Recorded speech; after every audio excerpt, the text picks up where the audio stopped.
नमस्कार मित्रांनो, अंगारक संकष्ट चतुर्थी 2026 5 मे रोजी असा भरा इच्छापूर्तीचा कलश बाप्पा दूर करेल सर्व विघ्न.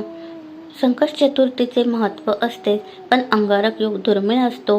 यासाठीच 5 मे रोजी अंगारकीला इच्छापूर्तीसाठी दिलेला हा उपाय आपण अवश्य करावा. नमस्कार मित्रांनो, श्री स्वामी समर्थ. अंगारकी चतुर्थीला गणपती बाप्पांची उपासना केल्याने जीवनातील संकटे दूर होतात. या दिवशी आपल्या मनातील इच्छा बाप्पांपर्यंत पोहोचवण्यासाठी कलश भरण्याचा हा उपाय अत्यंत प्रभावी मानला जातो. जर तुम्हाला नोकरी, व्यवसाय किंवा वैयक्तिक जीवनात काही अडथळे येत असतील तर 5 मे रोजी अंगारक संकष्ट चतुर्थीच्या मुहूर्तावर हा विधी नक्की करा. अंगारकी संकष्ट चतुर्थी ही आध्यात्मिक दृष्टिकोनातून अत्यंत महत्त्वाची आणि शुभ मानली जाते. जेव्हा संकष्ट चतुर्थी मंगळवारी येते तेव्हा त्याला अंगारकी असे संबोधले जाते.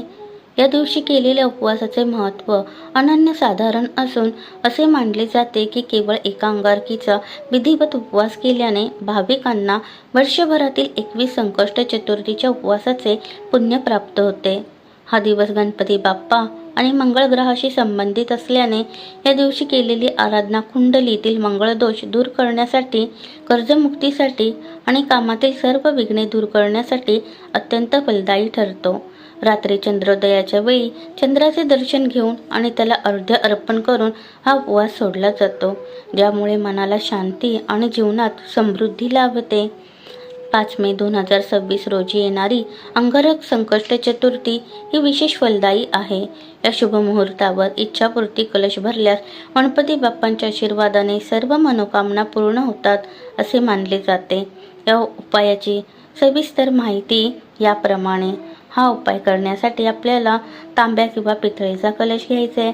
त्यामध्ये अक्षता, सुपारी, नाणे, हळद, कुंकू, फुले आणि 21 दुर्वांची जुडी. सर्वात आधी उजव्या हातात थोडे पाणी घ्यावे. डाव्या हाताने पाणी, अक्षता, हळद, कुंकू आणि फुलं हातात घेऊन मनात बाप्पांचे स्मरण करा. तुमच्या मनातील इच्छा किंवा संकल्प बाप्पांना सांगा आणि ते पाणी ताम्हणास सोडून द्या. आता तो कलश घ्या, त्यात शुद्ध पाणी भरा. त्या पाण्यात एक सुपारी, एक नाणे, थोडे हळद, कुंकू, फुलं आणि अक्षता टाकाव्यात. कलशाच्या मानेभोवती मंगलमयी रक्षासूत्र म्हणजेच लाल धागा बांधावा. ओम गंग गणपतये नमः या मंत्राचा मनोभावे जप करत कलशावर कुंकवाने स्वस्तिक काढावे. त्यावर हळदी कुंकू वाहून कलशाचे पूजन करावे. कलशात 21 दुर्वांची जोडी हळदी कुंकू लावून अर्पण करावे. हा कलश बाप्पांच्या मूर्तीसमोर किंवा देवघरात सुरक्षित जागी ठेवावा.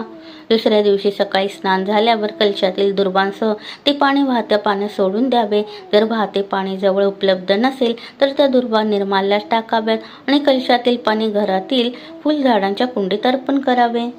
या उपायाने होणारे लाभ: इच्छापूर्ती. श्रद्धेने हा कलश भरल्यास प्रलंबित असलेली कामे मार्गी लागतात.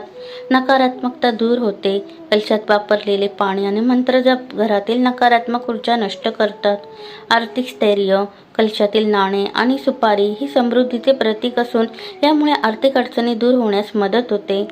मंगळ दोषावर उपाय. अंगारकीच्या दिवशी हा उपाय केल्याने मंगळ ग्रहाचे प्रतिकूल परिणाम कमी होतात.